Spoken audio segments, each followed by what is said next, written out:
Hey, Kyle's Wonderful here again with another wrestling review.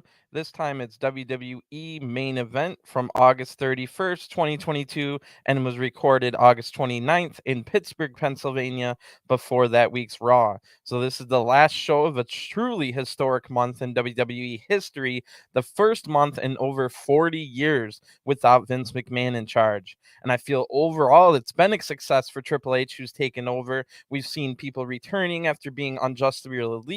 We've seen new ways of storytelling, such as the Dexter Loomis storyline with kidnapping The Miz after a month long mystery that still we don't know why Dexter's doing this and we don't know what's going on. So, little things like this combined with longer matches have led to a better pro wrestling show and a pro wrestling company. Not everything's been perfect. I mean, the women's tag team title was a tournament was a little bit of a letdown. We saw three blind tags deciding seven of the tournament matches, including the finals.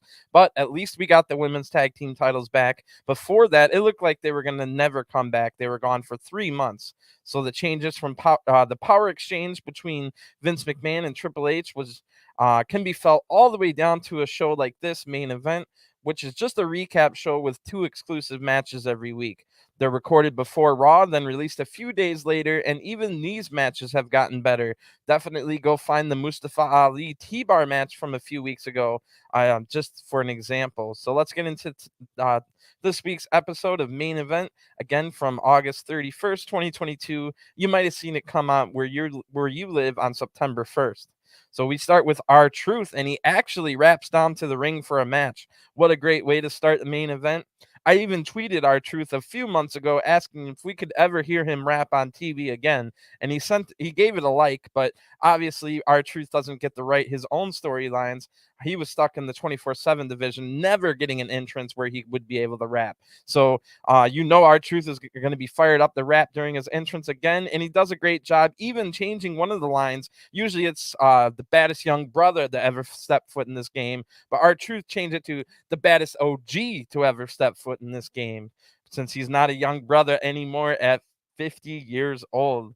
The crowd all looks like about 30 years old in the crowd, definitely no more older. So the entire crowd knows every word. They were probably R-Truth fans as kids. So it may not look like it, but R-Truth is 50 years old, still in great shape. I think R-Truth did find the fountain of youth somewhere around the world. So if you remember during my Raw review this week, I mentioned how quiet the Pittsburgh crowd was, and I thought maybe Dolph Ziggler made them fall asleep in the opening match.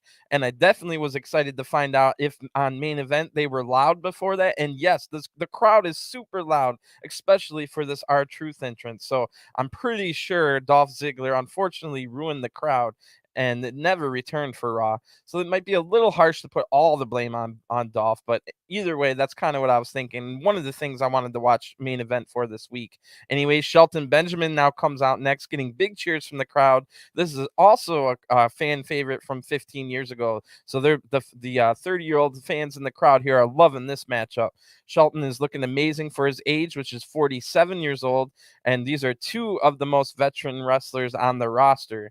It's good to see them mixing it up with each other before going back to help the youngsters, because that's exactly what you want on your wrestling company. You want a mix of 20-year-old, 30-year-olds, and 40 plus. The future, present, and past all working together. Eventually, the future becomes the present, and the present becomes those older wrestlers that help out the new crop of youngsters. That's how wrestling has worked for 100 years, and it's good to see it here with people like R-Truth and Shelton Benjamin still on the roster.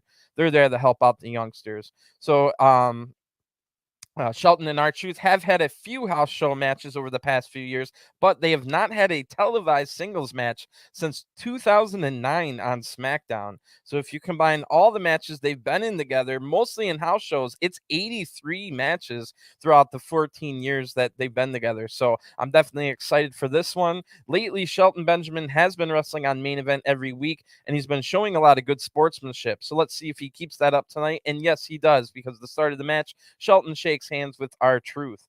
So Shelton starts out the match with a nice takedown. Truth gets to the ropes, and the crowd starts a huge R-Truth chant. Wow, definitely might have to give R-Truth a little run towards the end of his career, maybe all the way to, like, I don't know, the US title, because the crowd is absolutely in love with him.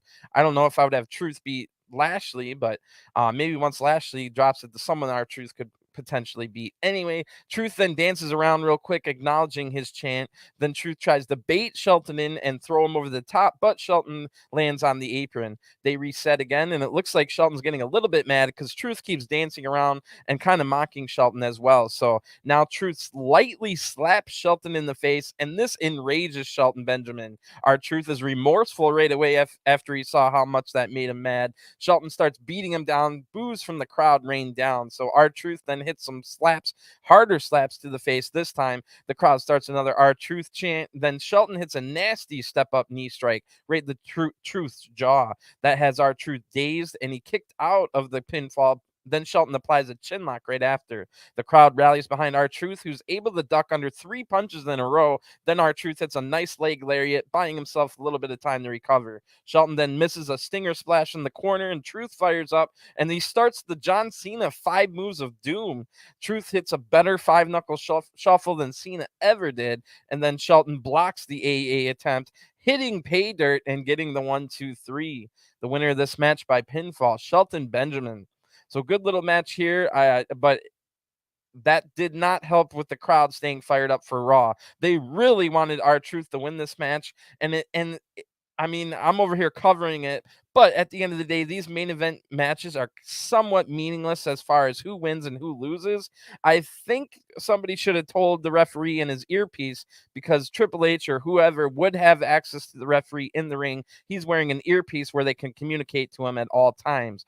And I really think they should have said, hey, I know Shelton was supposed to win, but let R-Truth win. Let them know. Because I think if they would have let R-Truth win here, they would have kept the energy in the crowd, and hopefully it could have carried all the way to Raw. As we saw on Raw, the crowd had no energy whatsoever, and they started out the night with because this would have been the first match they saw of the night, they were really loud for this one, louder than any of the matches on Raw. So the fact that R-Truth lost when they really wanted R-Truth to win kind of took the wind out of their sails, and it was hard for them to ever get it back.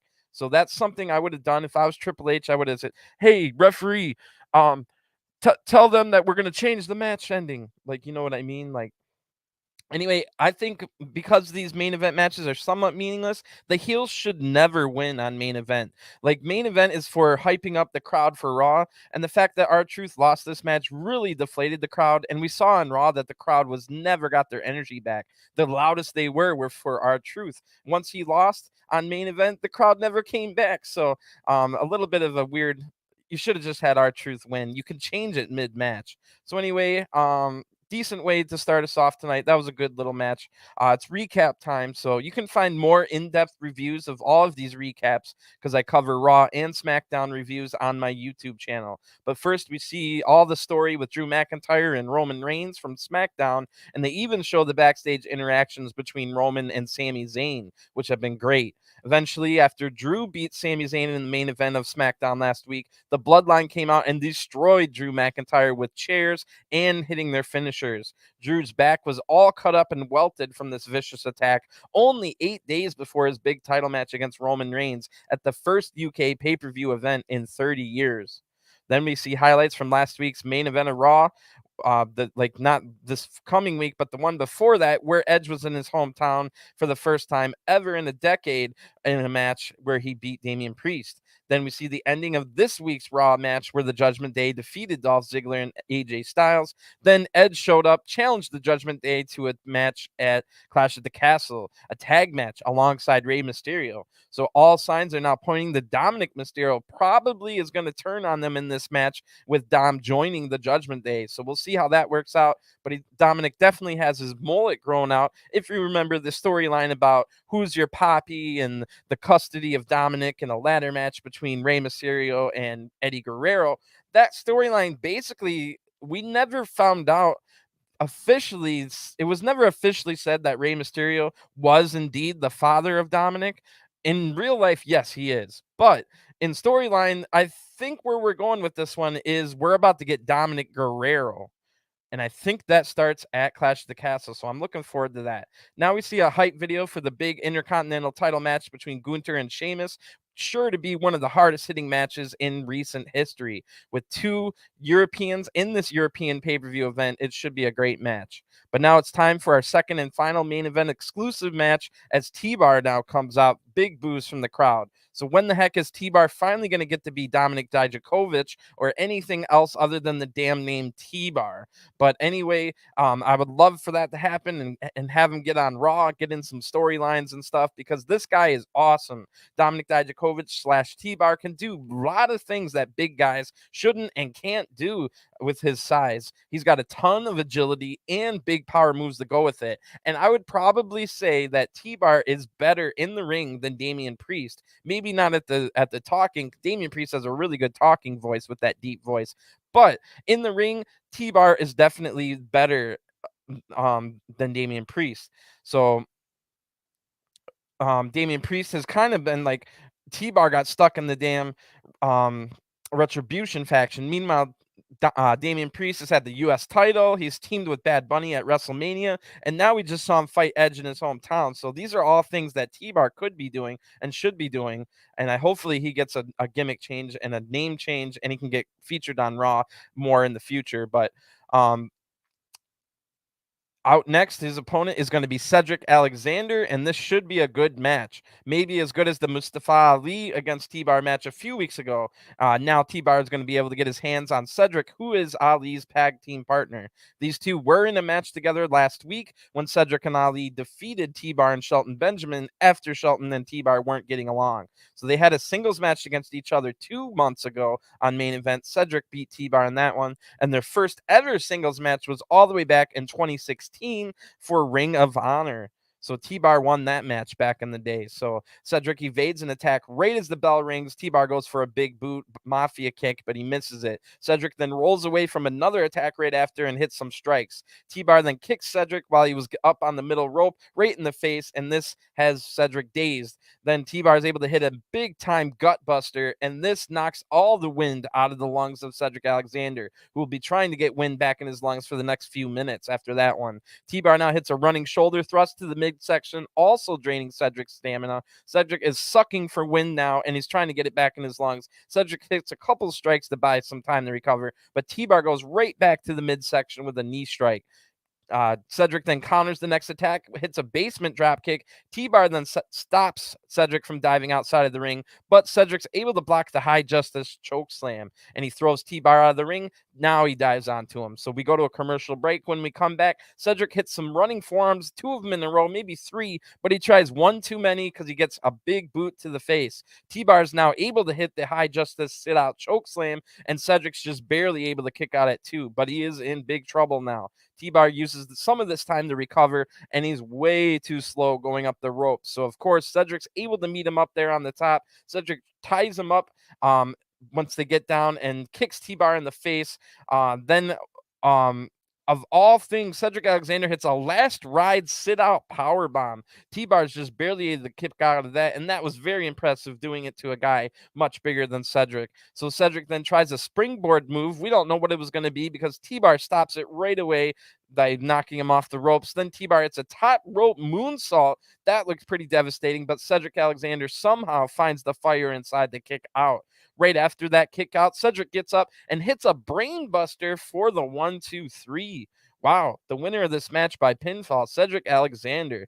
So really good match here, although that ending was a little weird. Cedric had just been hit with a massive moonsault, and then he wins about 6-7 seconds later. Not my favorite kind of ending, but a bad ending does not mean a bad match. That goes for every match ever. You should never judge a match on its final few seconds. That's only 5 to 1% of the actual match. But anyway, this was a good night for the former Hurt Business tag team, Cedric and Shelton. But wow, all these guys that we've been seeing on Main Event over the last month or so, they definitely cannot seem to get up to Raw. They're here stuck on Main Event every week. Hopefully people like T-Bar and Shelton can get some stories and character going. We have seen Mustafa Ali and Cedric on Raw a few weeks ago, but then after they lost to The Miz and Ciampa, they were gone back to Main Event after that.